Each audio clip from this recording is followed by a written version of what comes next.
और पुराना साल खत्म हो जाता है। सहयोगियों के लिए हर क्षण एक नया साल है, क्योंकि वो वर्तमान में रहता है, न तो वो भविष्य में रहता है और न ही वो बीते हुए भूतकाल में रहता है। हर क्षण उसके लिए एक नया साल है, एक नई उमंग है, एक नई लहर है। जैसे कि समुद्र पे तैरते हुए हर क्षण कोई समुद्र के प्यार से उछाला जाए, उसी प्रकार हर एक सहयोगी को आनंद, प्रेम, शांति का आह्लाद मिलते रहता है। बस बात यह है कि क्या हम तैरना सीख गए हैं या नहीं। सहयोग में जिसने तैरना सीख लिया वो आनंद में ही तैरता है, आनंद के सागर में तैरता है। सहयोग में अगर कोई दोष है या त्रुटि हो तो इतना ही है कि पार होने के बाद बनना पड़ता है। बगैर बने सहयोग हाथ नहीं। माँ ने आपको पानी में उतार दिया, लेकिन तैराक भी बना करके भी आपको सीखना होगा कि आप दूसरों को कैसे तैरा सकते हैं, दूसरों को कैसे बचा सकते हैं, दूसरों को तैरना कैसे सिखा सकते हैं। तो आपको पूरी तरह से बनना पड़ेगा। यही अगर एक त्रुटि है तो सहयोग में है, लेकिन वो अनेक त्रुटियों को भरता है। जिससे पहले गुरु लोग आपकी शांति और आनंद की व्यवस्था नहीं करते, पहले तो वो आपसे मेहनत कराते थे, मेहनत सफाई कराते थे। मन की शांति से पहले मन की शुद्धता, शारीरिक सुख से पहले शरीर को काफी तकलीफ दो। बहुत तपस्या के बाद लोग परमात्मा को पा सकते थे और इस चैतन्य को जो आपने सहज में पाया उसे जान सकते। लेकिन माँ की व्यवस्था और है, पहले चैतन्य को पालो, जान लो कि परमात्मा है, उस पर विश्वास करो जो अंधविश्वास नहीं है, सत्य के पे। और अब थोड़ी सी मेहनत से भी बहुत बड़ा काम हो सकता है। जैसे कि किसी को पहले सिखाया जाए कि देखो पानी से डरना नहीं, लेक्चर दिया जाए, पहले तुम अपने को जमीन पे ही तैर के देखो, वहीं पे हाथ मारो दो चार, और काफी उनसे मेहनत की जाए और फिर धीरे धीरे पानी में लाया जाए। जैसे पानी देखा फिर भाग गए। और एक होता है कि पानी में ढकेल दो, फिर सिखाते रहे। इस तरह के सागर में ढकेल दिए। अब इसका मजा उठाना है तो थोड़ा सा कष्ट उठाना पड़ेगा, और वो कष्ट ऐसा है कि आपको बनना होगा, बने बगैर नहीं होगा। सहयोगी उसे कहना चाहिए जिसमें पूरा समाधान, जिसने पा लिया, जिसकी शुद्ध इच्छा पूरी हो, क्योंकि कुंडलिनी शुद्ध इच्छा शक्ति, जिसकी शुद्ध इच्छा शक्ति पूरी हो गई, जिसने शुद्ध इच्छा शक्ति ने पूरी तरह से अपना चमत्कार दिखा दिया, फिर कोई इच्छा ही नहीं रह गई। जो आदमी पूरी तरह से समाधानी हो गया वो असल में सहयोगी। कोई सा भी असमाधान बचा हुआ है, इसका मतलब है अभी तक कुंडलिनी का जागरण ठीक से नहीं हुआ, अभी तक आप पूरी तरह से सहयोगी बने। बड़ी आश्चर्य की बात है कि बगैर सहयोगी बने हुए भी आशीर्वाद आते ही रहते हैं, चमत्कार होते ही रहते हैं, लाभ होते ही रहते हैं। आप जानते थे कि हम चल रहे हैं, ठीक हो रहा है, मामला बन रहा है और हम अग्रसर हो रहे हैं। लेकिन सहयोगी का सबसे बड़ा आशीर्वाद यह है कि उसमें देने की क्षमता आ जाती है, वो देता है। और देता ही नहीं है, उस देने का जो आनंद है, जो कि बहुत ही अनूठा आनंद है, उससे वो उपभोगता है। वो आनंद आप किसी सांसारिक चीजों से कभी पा ही नहीं सकते, और सारे जितनी ब्लेसिंग्स वैसे हैं इनसे किसी से आप पा नहीं सकते। सबसे बड़ी ब्लेसिंग है कि आपकी अपनी गुरु शक्ति बढ़ जाए और आप में एक क्षमता आ जाए कि आप दूसरों को दे सके। ये जिस दिन क्षमता आप में आ गई, बस फिर समझ लीजिए कि माँ का काम तो पूरा हो गया, बाप का काम शुरू। ऐसी जब तक दशा नहीं आती तब तक मेहनत करनी होगी और बनना। यही एक सहयोग की दृष्टि है, जिसे एक माँ के रूप में मैं कहती हूँ कि मैं पूरी कोशिश करती हूँ कि अपनी तरफ से कोई कमी न रह जाए। बहुत कुछ करती हूँ कि अपनी तरफ से ऐसा न रह जाए कि मेरी किसी पाप की वजह से मेरे बच्चों में कमी रह जाए। लेकिन आपकी भी तपस्या जरूरी है, उसके बगैर काम नहीं होगा। पर जो तपस्या का स्वरूप उग्र है या संतप्त है, ऐसा नहीं, शांत तपस्या है। इसमें कोई कठिन तपस्या नहीं, कोई मेहनत की तपस्या। तो पहली तो चीज सहयोगियों को प्रेम करना सीखना चाहिए, सबसे बड़ी चीज। जैसे मैं किसी के लिए शिकायत सुनती हूँ कि ये सहयोगी, आप तो कहते सहयोग बड़ी अच्छी चीज, अपनी माँ को रिपीट करते हैं, उनकी बीवी की बात चलती है, वो अपने बहन को पीटते हैं, अपने बीवी को मारते हैं, कोई है अपने पति का ध्यान नहीं करते, बच्चों की तरफ ध्यान नहीं है। सहयोग में ये तो अनायास ही हो जाना चाहिए, अनायास सब घटित होता है। अगर ये नहीं हुआ तो सहयोग क्या बना। जब आप वृक्ष हो गए तो वृक्ष की छाया में जो बैठे हैं उस पर तो कोई सी भी आफत नहीं आ सकती ना, वृक्ष सारे आफत उठा ले। आपकी छाया में जितने लोग हैं उनसे आपके संबंध बहुत ही प्रेम और निकटतम होने चाहिए। मैं जो कह रही हूँ सब आपको अलग अलग आप ही को कह रही हूँ, किसी और के लिए नहीं कह रही हूँ, ये समझ के सुनिएगा बात। बहुत से लोग हैं जैसे मैं कहती हूँ तो दूसरे का सोचते हैं कि माता जी उनके बारे में तो नहीं कह रही।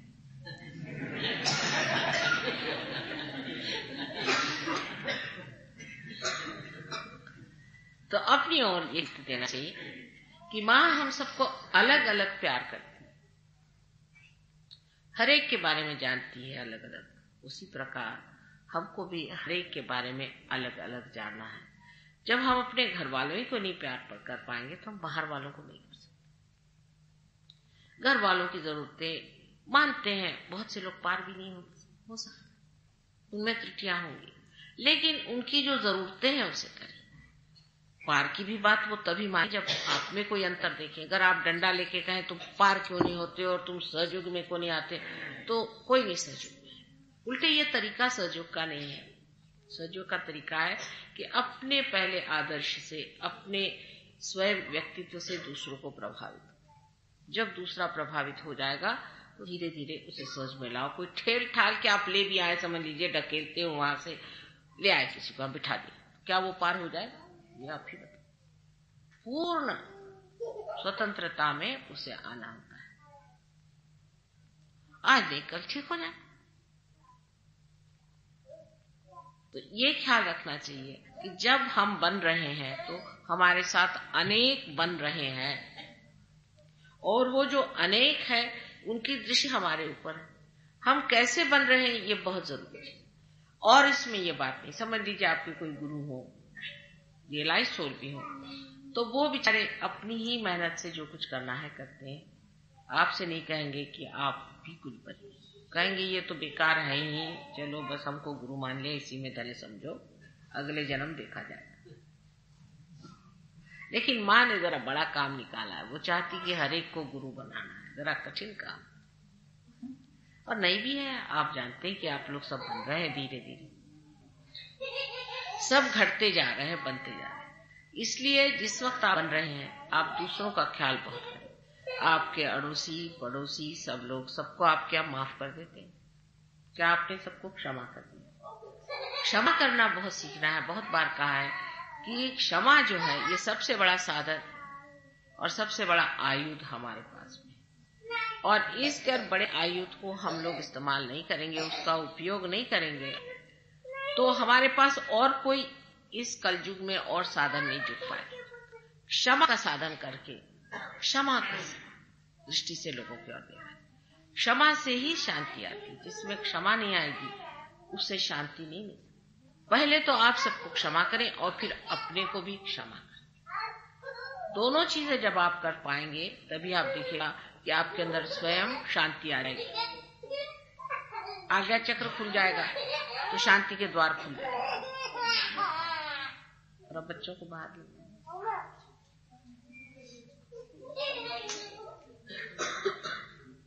फूल नहीं फेंकते बेटा, बैठ जाओ एक।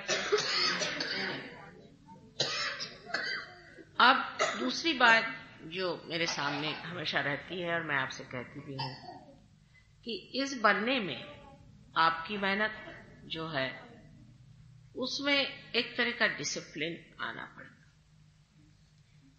बहुत से लोग माँ मुझे टाइम नहीं मिलता, और फिर आप कहिएगा कि माँ देखो मुझे ये तकलीफ थी और ये मेरी तकलीफ ठीक नहीं हुई, तो मैं भी कह सकती हूँ कि मुझे टाइम नहीं था।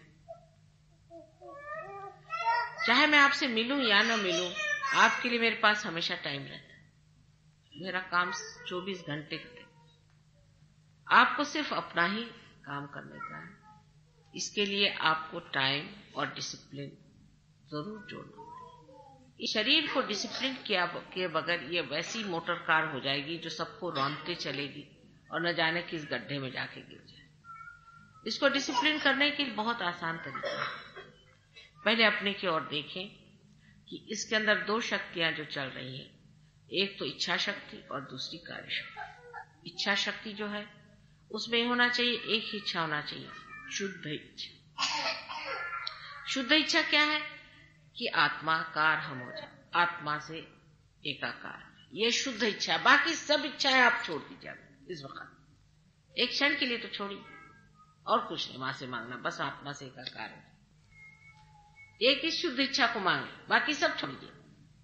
ये होना है, ये चाहिए, वो चाहिए, घर चाहिए, मकान चाहिए, सब चीज छोड़ दीजिए। सब इस वक्त ये अपने मन में विचार करें कि एक शुद्ध इच्छा है कि परमात्मा से एकाकार होना है, हमें आत्मा से एकाकार होना, और हमें कोई इच्छा नहीं। क्योंकि कुंडलिनी इसी वक्त सब आपकी चाहिए। और दूसरी क्रिया शक्ति में यह होना चाहिए कि जो कुछ भी हो वो सहज हमसे हो। सहज का मतलब लोग सोचते हैं कि हम बैठे रहें और हमारे गोद में चीज आ जाए। ये बड़ी गलत भावना हमारे अंदर सहज के बारे में है कि हम बैठे रहें और हमें सब चीज। आपने देखा कि बी है, उसको जब हम माँ के इस पृथ्वी में छोड़ते हैं उसके उदर में, तो दिखने को तो वो सहज ही स्पर्श करता है, लेकिन क्या वो सहज है? आपने उसकी मेहनत देखी, बेचारे छोटे से एक उसके अंकुर की, जो कि उस धरती को फोड़ कर निकल आता है। आपने उस छोटे से मूल मेहनत देखी, इसका एक छोटा सा सेल किनारे में होता है, आखिरी होता है, जो कितनी मेहनत से अपने को अंदर गाड़ता है। अब उसकी शुद्ध इच्छा क्या है कि पेड़ को मैं गाड़ दूं जैसा, उसकी और कोई इच्छा आपने देखी?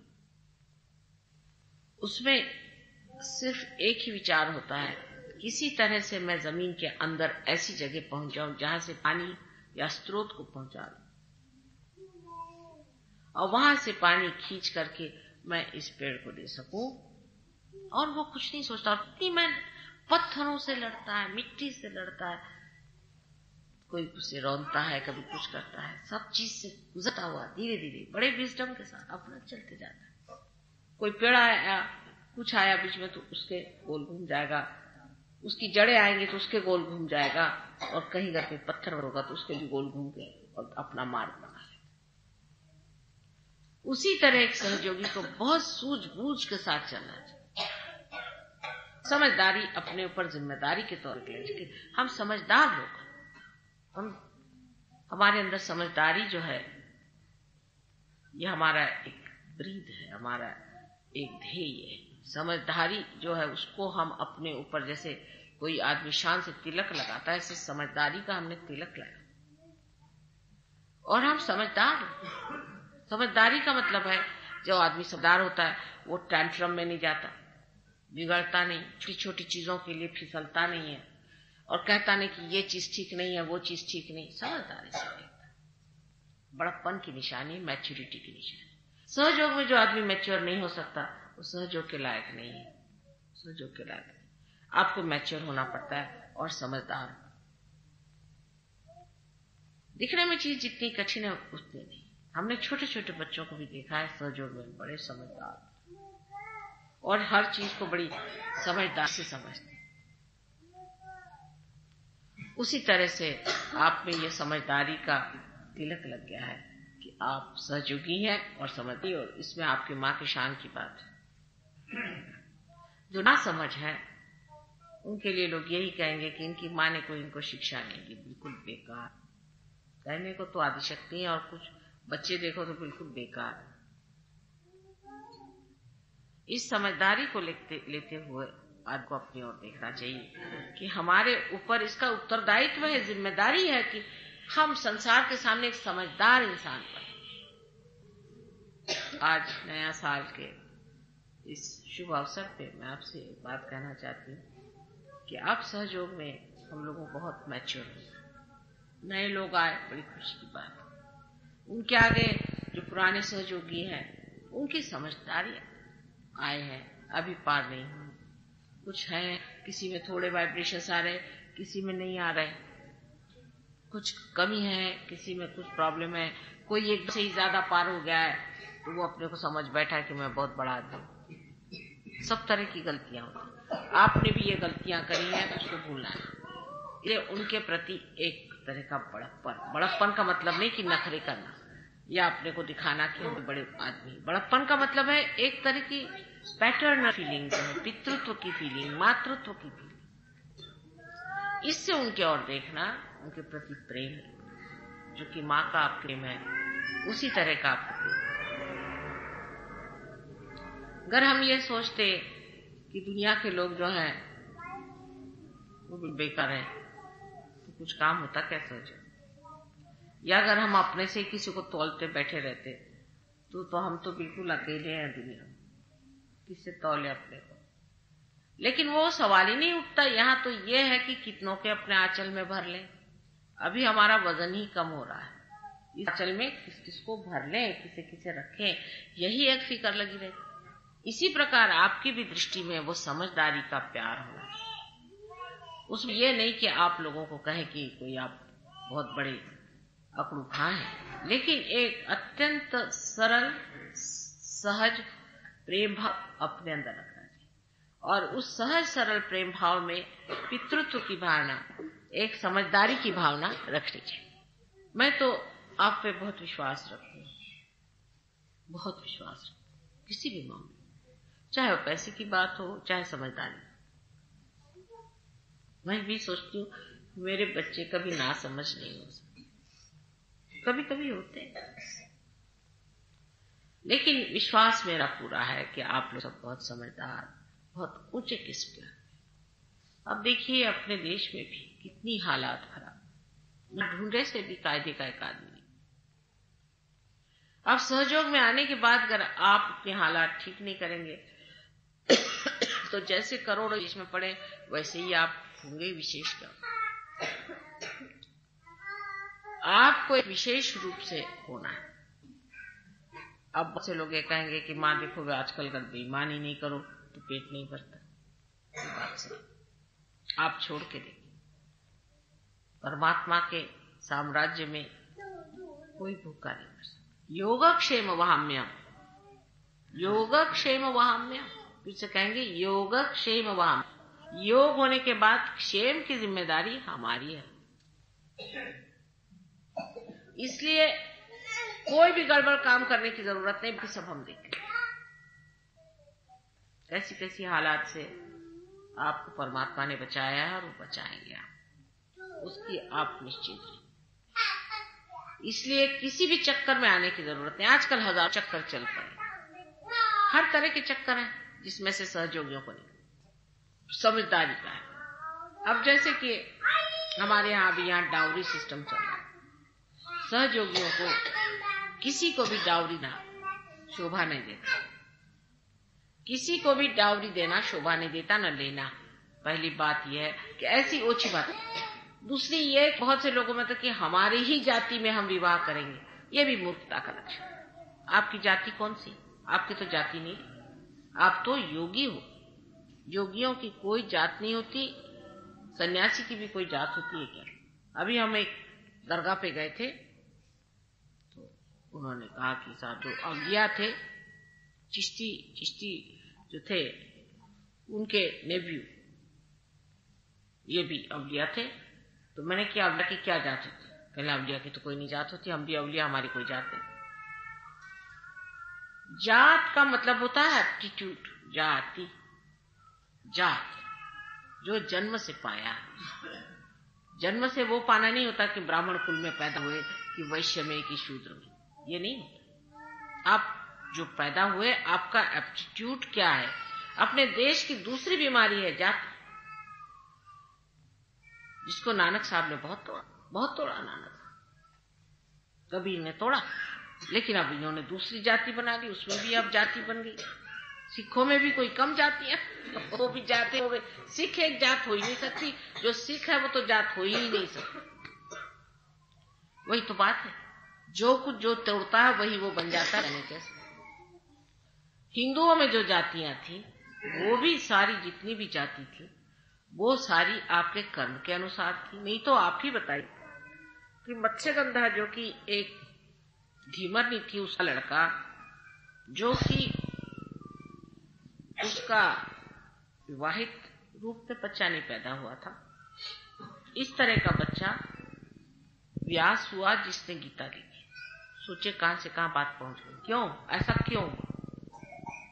क्यों नहीं किसी ब्राह्मण कुल का शुद्ध मनुष्य जिसे कहते हैं ये तो बड़ा भारी जोक है। ऐसे आदमी ने क्यों नहीं गीता लिखी? सोचना चाहिए, कृष्ण ने व्यास से क्यों लिखवाया?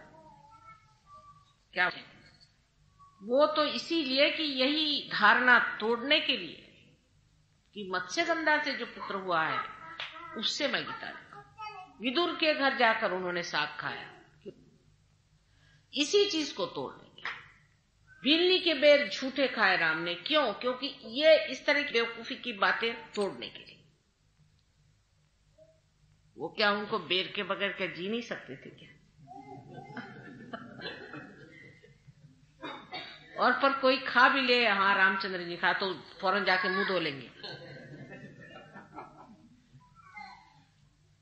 ये सब काम उन्होंने क्यों किए, ये सोचना चाहिए। जानबूझ के क्यों किए? क्योंकि इस तरह की जो प्रथाएं अपने देश में व्यवस्थित हो रही थी, जाति पाति सब फालतू की चीजें, उसको पूरी तरह से तोड़ने के लिए। अब सोचिए, हजारों वर्ष के लिए काम। राक्षस के घर में प्रहलाद को पैदा किया,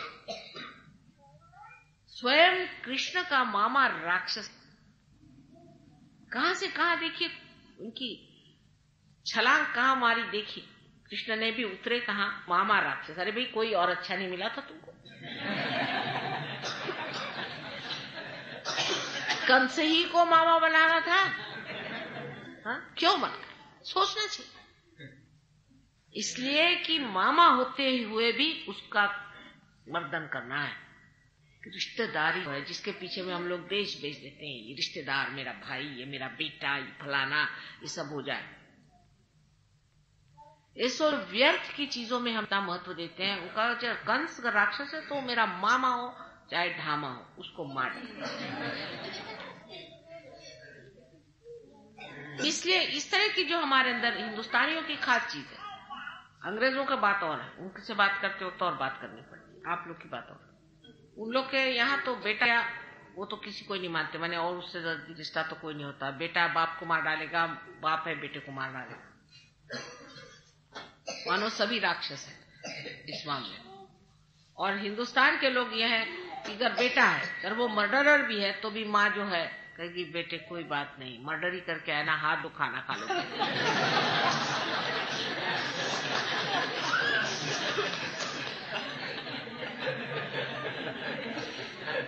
कुछ बात नहीं है, तुम तो मेरी जान हो, कुछ हर जाए, तुम ये खाना खा लो चाहे मर्डर करके। ये अपना देश। ऐसी जो हमारी अंधी आंख है उसको खोलने के लिए ही ये। इसी प्रकार जाति पाति में फिर हमारा जो एक अंधविश्वास मंदिरों में, मस्जिदों में और इन सब चीजों में है, मैं तो कहूं गुरुद्वारे में भी, उसके तरफ दृष्टि उठाने के लिए भी लोगों ने बड़ी मेहनत। नानक साहब ने खुद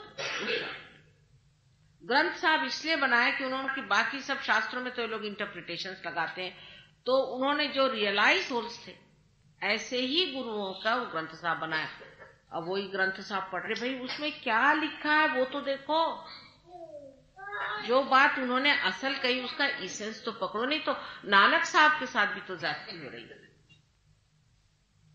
इसलिए इस तरह का कंफ्यूजन, सब भ्रांत स्थिति अपने सभी धर्मों में इतनी बुरी तरह से।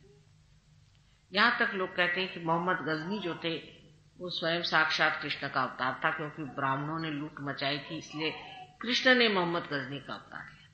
कहानी है ऐसी। और जब उन्होंने सोमनाथ को लूटा तो वहां से शंकर जी भागे और भागते भागते भैरवनाथ जी के मंदिर में घुस गए और उनसे कहा, भैया तुम मुझे बचाओ, ये तो मेरे पीछे।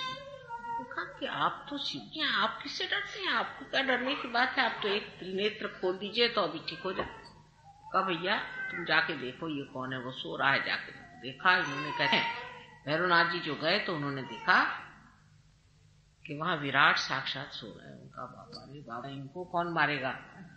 तो भैरवनाथ जी ने कहा, एक चीज माँ ने मुझे दी है, वो शक्ति में इस्तेमाल कर। तो भ्रमरा देवी ने भूंगों की शक्ति उन्होंने दी, तो उन्होंने भूंगों की शक्ति अपनी इस्तेमाल करने से भ्रमर गए और उन्हें गुनगुना के उनको सोने ही नहीं दिया। तो कृष्ण को सोना जरूरी है बीच बीच में, ये तो बहुत ही उपद्व्याप हो जाए संसार भर में, क्योंकि उनकी हनन शक्ति बहुत जबरदस्त है। वो परेशान हो करके चले गए, ऐसा लोग कहते हैं। इसमें सही जो भी तथ्य है नहीं, इस मामले में मैं नहीं कहूंगी, लेकिन इतना जरूर कहूंगी कि जब इंसान को किसी भी चीज के बारे में इस तरह से लोग तंग कर देते हैं तो इस तरह की कहानी भी बना सकता है। जब धर्म के नाम पर इतने अत्याचार, खूना खराबी, ये वो सब हो रहा है, तो भगवान को भी लोग कह सकते हैं कि भगवान कोई चीज नहीं है। भगवान में भी विश्वास करना असंभव सा हो जाता है। उसमें मैं उनका दोष नहीं समझती, क्योंकि जो भगवान का नाम लेकर के काम करे वो अगर इतने महादुष्ट हैं। अब समझ लीजिए एक योगी साहब है, वो बंदूक बना रहे, अभी मेरी तो कुछ समझ में नहीं आता है कि योगी का और बंदूक का संबंध क्या। भाई तुम बता दो, तुम्हारा नाम योगी।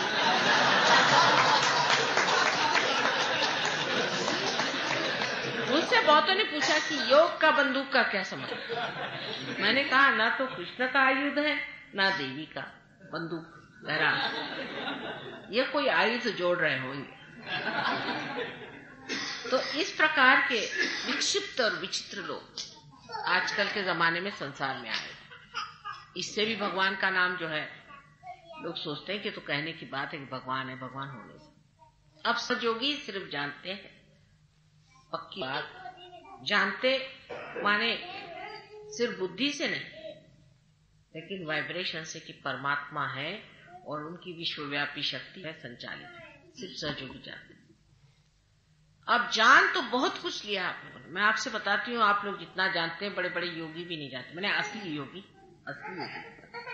वो भी नहीं जानते। लेकिन कुछ जानना ऐसा हो गया है जैसे रेडियो के अंदर से म्यूजिक आता है, रेडियो पे असर नहीं होता। आर पार जो कुछ भी जाना है बहुत कुछ जान गया, और वाइब्रेशंस में भी जाना है, लेकिन वो कुछ वाइब्रेशंस अपने अंदर नहीं चल रहे, बाहर से उनको कुछ अंदर भी चलाना चाहिए। इसीलिए मैं कहती हूँ कि अपने को डिसिप्लिन करिए, अपना इंस्ट्रूमेंट ठीक करके इन वाइब्रेशंस को अंदर भी लीजिए।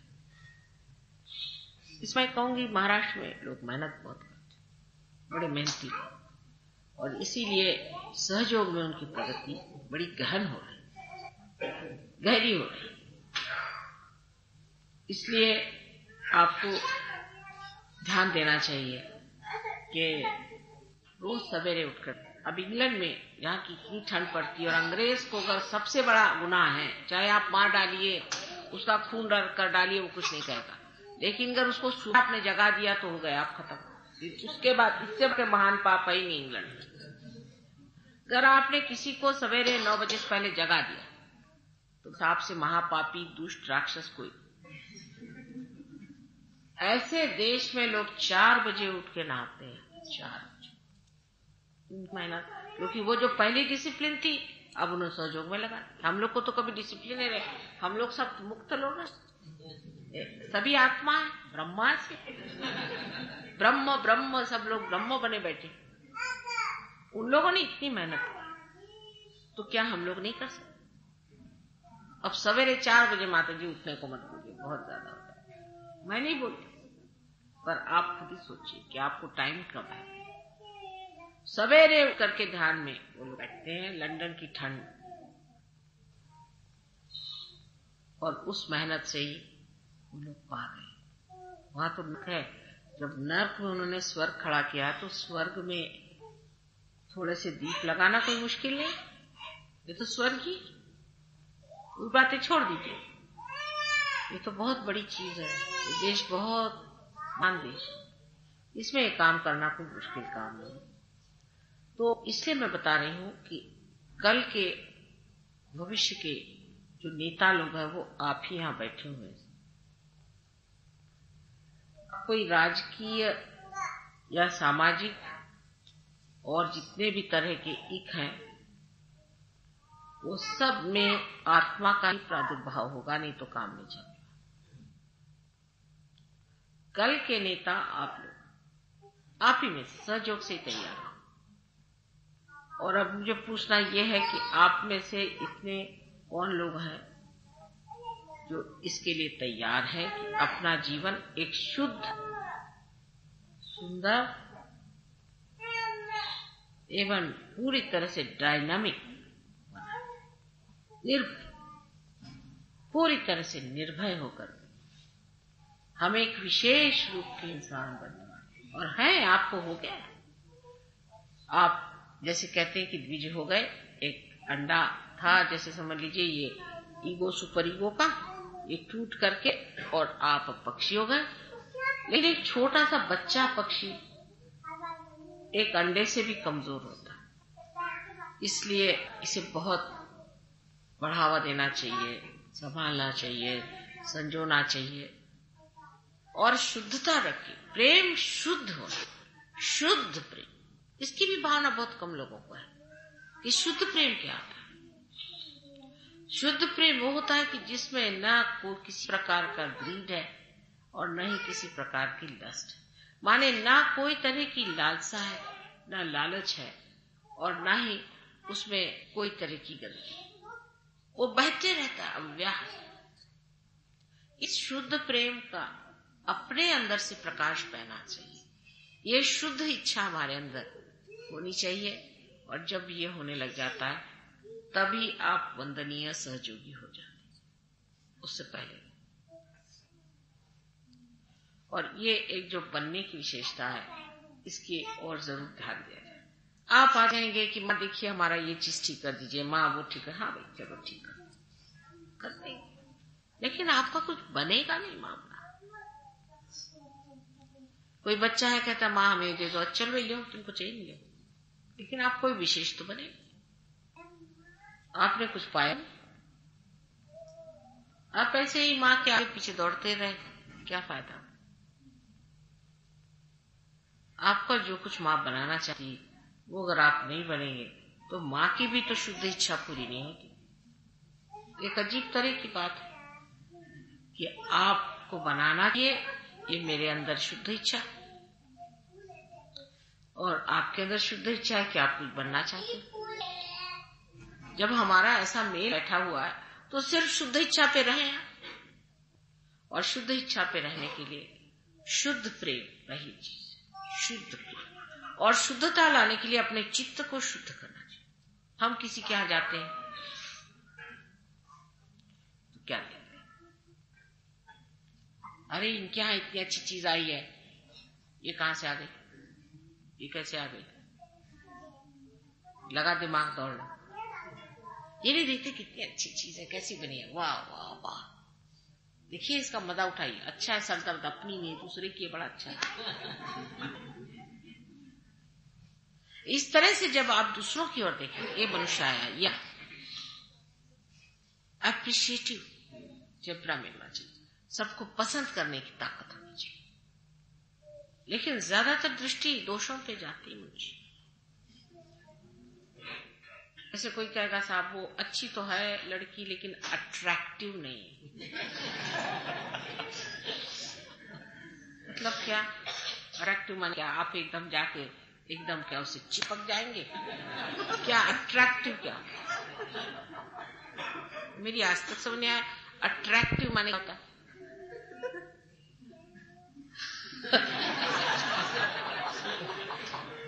खासकर अट्रैक्टिव शब्द मेरे आज तक समझ नहीं आया कि साहब वो अट्रैक्टिव नहीं। मैंने कहा भाई अट्रैक्टिव माने क्या चीज अट्रैक्ट आपको करती है, उसका नाक, मुंह, हाथ, स्किन, कपड़े शपड़े, क्या कौन सी चीज अट्रैक्ट तो एक ही चीज का चाहिए, दूसरे का आत्मा, वही तो आनंद देने वाली चीज है दूसरे की। बाह्य की दृष्टि जो है इसमें चित्त हमारा बड़ा उलझता है, चित्त को गहन उतारना पड़ता है, पेनिट्रेटिंग, गहन। तब कैसे पॉसिबल है, अगर आप पहले ही देखते साथ साहब वो तो ठीक नहीं, उनका ठीक नहीं, हो गया काम खत्म, वो आदमी खत्म, उसका आत्मा खत्म, उसकी सब जो कुछ भगवान ने मेहनत की सब खत्म, वो तो ठीक नहीं, बस हो गया काम। आप उसके गहन उतरे, क्या देखा, क्या खोजा है, क्या चीज है, गहन उतर के देखिए, और फिर आप देखिए कि गहन में तो भाई कमाल, ऊपर से चाहे जैसा, और ज्यादातर से जो ऊपर से बहुत होते हैं कभी कभी बड़े गड़बड़ होते हैं। इसलिए गहन में क्या है, उधर दृष्टि है क्या, देखिए प्रेम कितना बढ़ता है, प्रेम गहन चीज है, किसी की ओर दृष्टि करने में उसकी गहनता को नाम है, और आप खुद ही गहन उतरते चले जाएंगे। एक है ना, दिल में किसी के राह किए जा रहा हूं, किसी के दिल में मैं राह किए जा रहा हूं, रास्ता बनाते जा रहा हूं। इसी प्रकार उसकी गहनता पे उतरिए, सुपरफिशियलिटीज पे रहने से आदमी का चित्त गहन नहीं उतर सकता, और जब तक चित्त गहन नहीं उतरेगा तब तक आपकी गहनता नहीं बढ़ने वाली। तो चित्त को पहले गहन उतराए। बाहरी चीजों में बहुत, जैसे हमारी लेडीज हैं, आदमियों का बताऊंगी कि अब ब्लाउज मैच हुआ कि नहीं हुआ, उसके लिए सर फोड़ डालेंगे। Blouse should be matching. जब हम लोग यंग थे तो कोई मैचिंग ब्लाउज ही नहीं पहनता था, नीले रंग की साड़ी तो पीले रंग का ब्लाउज, सीधा ही, और पीला नहीं हुआ तो लाल रंग चल गया। मतलब कंट्रास्ट बॉर्डर तो पर होता नहीं, तो कंट्रास्ट कर लिया, नहीं हुआ तो नहीं हुआ, पहन लिया। पहले होती कितनी साड़ियां थी किसी के पास में, 2 या 3, चाहे कितने भी रईस हो, ज्यादा कपड़े कोई रखता है। अब सब वो मैचिंग हो गया। औरतों का इतना प्रॉब्लम, अगर कोई औरत नहीं मैचिंग पहन के आई तो खलबली मच जाएगी सारे, क्या कपड़े पहन के आई थी बेवकूफ बच्चे।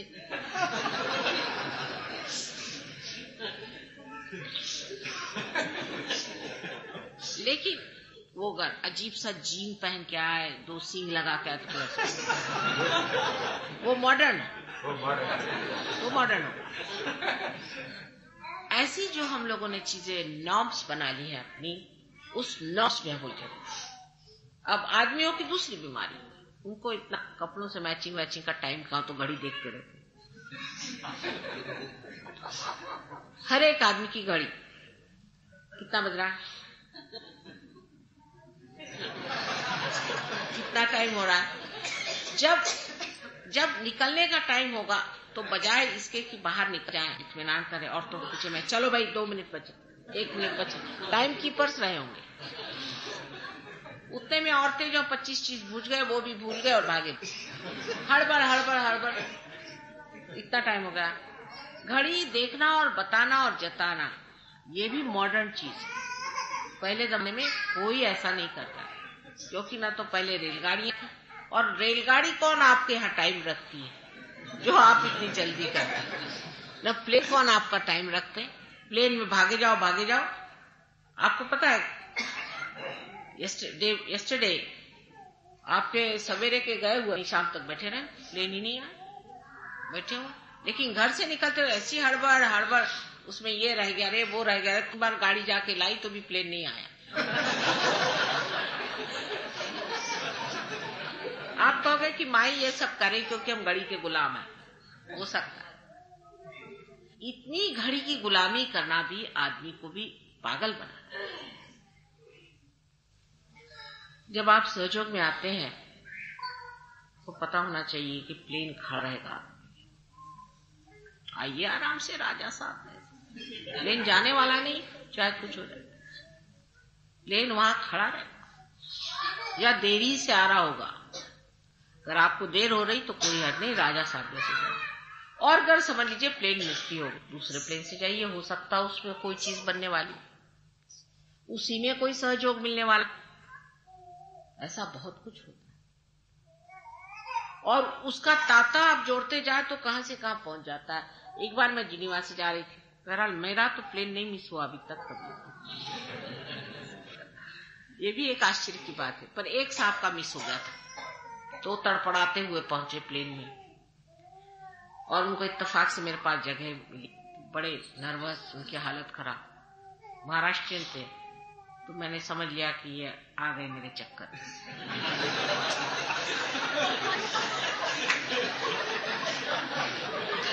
मैंने कहा करेला नीम चढ़ा, इनको अब फांसना चाहिए।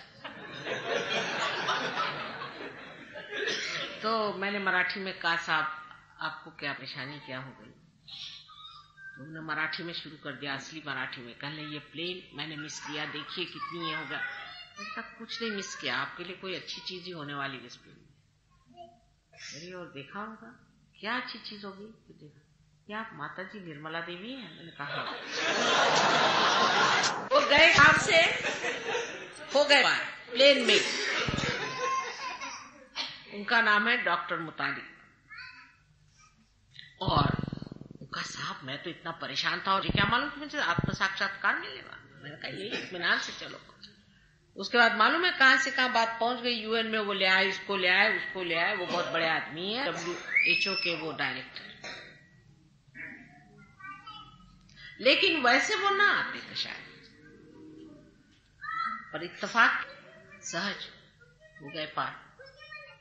तो ये सब मजे देखने के हैं। तो इतनी ज्यादा घड़ी की गुलामी नहीं करनी चाहिए। आखिर ये सोचे कितने दिन घड़ी बांध के भी हमने क्या पाया। नहीं मतलब अपने बाप दादाओं ने भी घड़ी बांधी ही थी, हालांकि उनकी ज्यादातर खराबी रहती होगी। इतनी घड़ी से अपने को बांध के सिवाय नर्वसनेस के हमने कुछ नहीं पाया।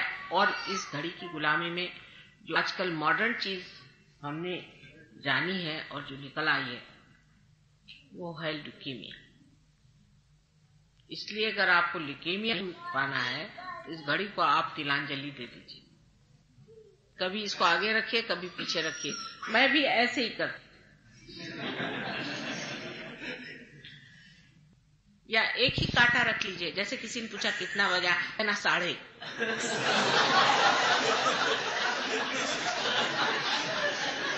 या 1:15, ठीक है, उनसे भी जोड़ लीजिए, कोई सा भी नंबर समझ लीजिए।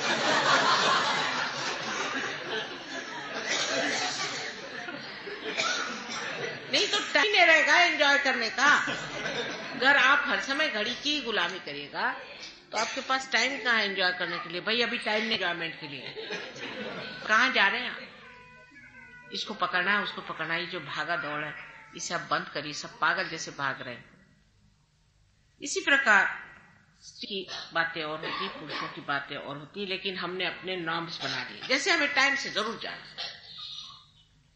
ये मैं नहीं कहती कि गलत बात है। अंग्रेजों ने बात बनाई कि अब टाइम से जाने से उन्होंने वाटरलू की लड़ाई जीती, पर हार भी सकते थे, वो टाइम से कोई फर्क नहीं। जब टाइम आ गया था तो जीत गए और हार गए। इसका मतलब नहीं है कि अगर माता जी का प्रोग्राम 6 बजे है तो आप 9 बजे आइए।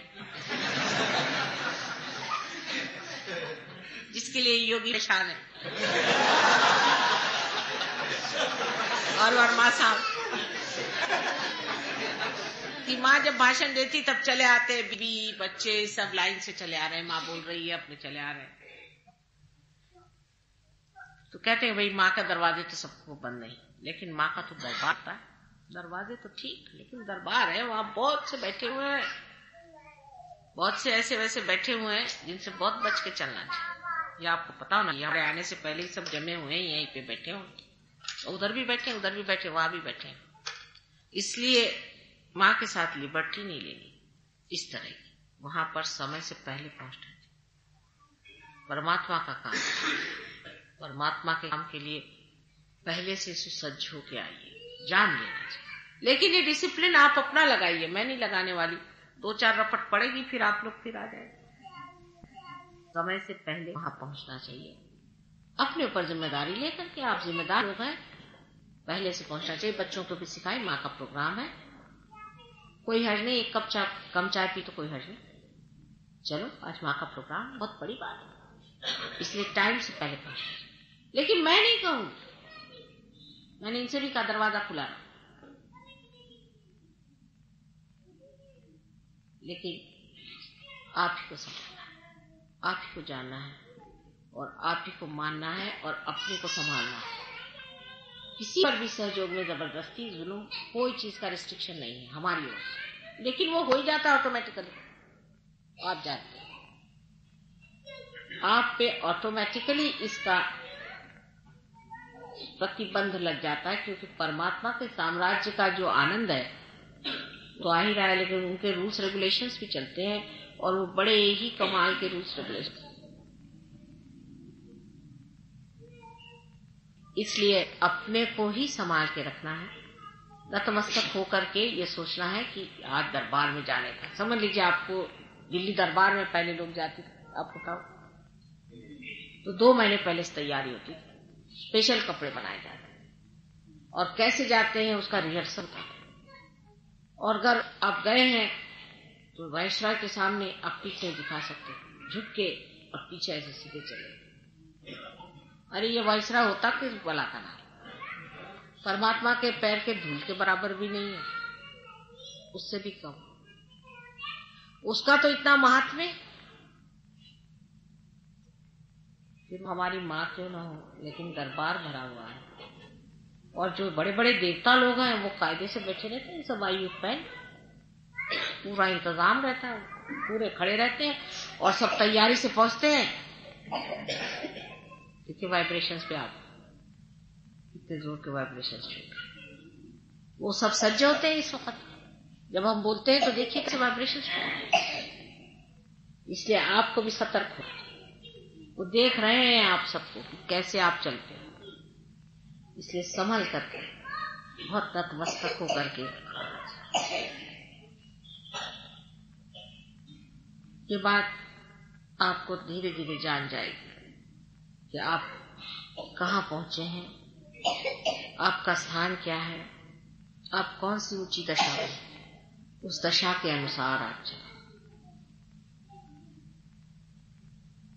अभी लंदन में शादी हुई थी, वहां के युवराज, बहुत दूर दूर से लोग आए थे, क्या उसका तमाशा था बता।